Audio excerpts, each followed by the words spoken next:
So I bought some farfalle, which you know is butterflies, and we're going to cook a pound of it in some boiling water. So get your water going, and we're going to add about a tablespoon of salt to the water.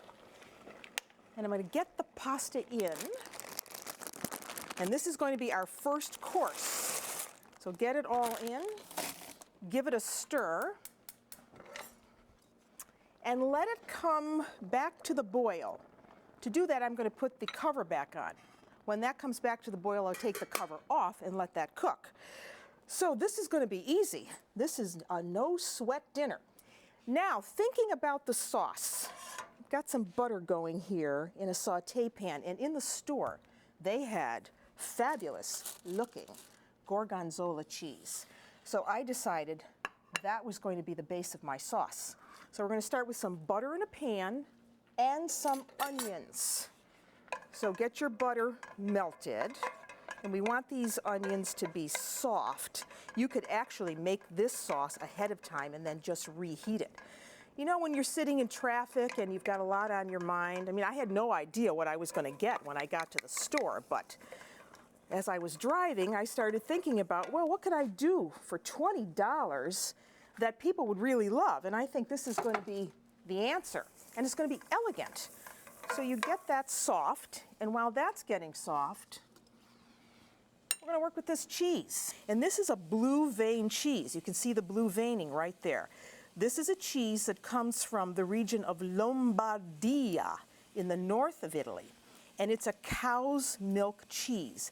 And it's very soft when it's young like this, the dolce.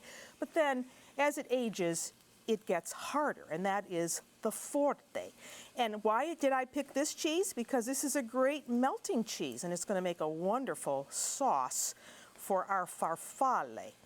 So you cut it up into small pieces, and I like to use a cheese knife to do that. So now our onions are getting soft.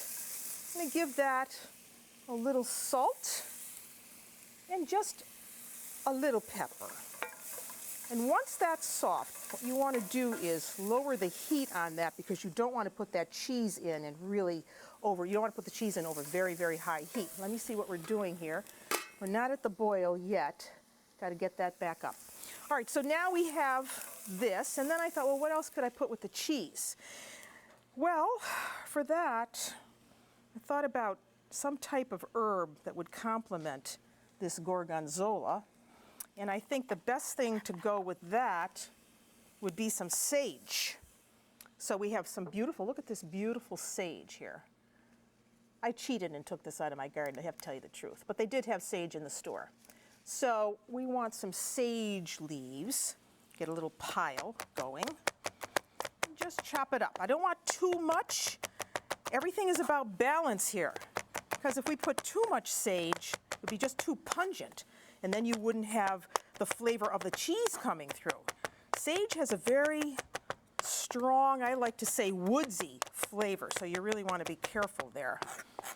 That looks like it's about enough. About 1.5 tablespoons, 2 tablespoons max. Okay, back to the onions. They look good. I'm going to lower the heat on this now, way down. And I'm going to add cream.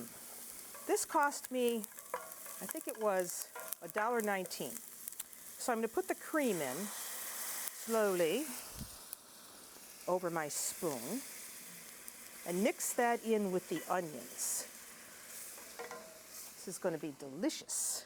Get it in, and then we're going to add our cheese, the gorgonzola. That goes in. And we just want that to melt into the heavy cream. So move it around. Don't do this over real high heat. You don't want that to burn that cheese, and you don't want to curdle this cream. All right, this is looking beautiful. Let me see where we are here now. Okay, good. That's back to the boil. And now you know the old rule about pasta. You want to cook this until it's al dente. That means you take a piece of the pasta out of the water, whatever type you're cooking, and you break it in half. If you see any uncooked white flour, you know that that pasta is not cooked. Okay, the last thing we want to put in here now is that sage. Put the sage in at the end so it retains its oily flavor. Otherwise, it'll all dissipate. So the sage is in. How fast is this? Beautiful. I wish you could smell this Gorgonzola cheese. It's absolutely beautiful. I should give that a little taste, I think, just to make sure it's where it should be.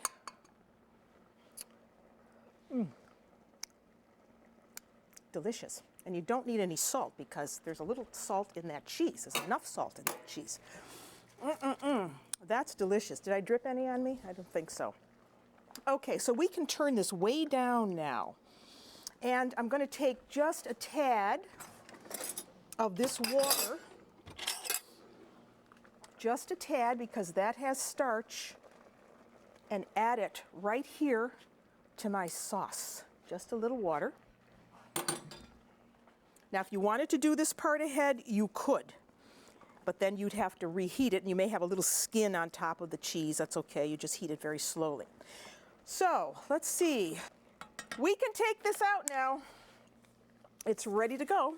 So, I'm going to turn the heat off of this and just take this. If you don't have a pasta pot like this that has an insert, you know, this is a good thing to get because it's easier than trying to dump the pasta in the sink. So get most of the water off of there, and you never, ever put oil in the water when you're cooking. And you never, ever, ever rinse the pasta either. So we're going to put it right in our pan. Did I say 4 people? This is going to serve 6 people. So now we should toss this right in our pan. So you give it a really good toss. Look at how beautiful this is. And I have to tell you that when Italians sauce pasta, they sauce it so that you can see the pasta. There isn't a Mount Vesuvius of sauce sitting on top of the pasta. So that's why you always want to do it in a pan that's big enough to take the pasta after it's cooked and combine it in that pan with the sauce. Oh, look at how creamy this is. No mistakes. And then if you want to, you can give that a little grinding of black pepper. So now that's ready to eat. Because when pasta is ready, you eat it. And you simply take it and put it in your serving dish. Beautiful.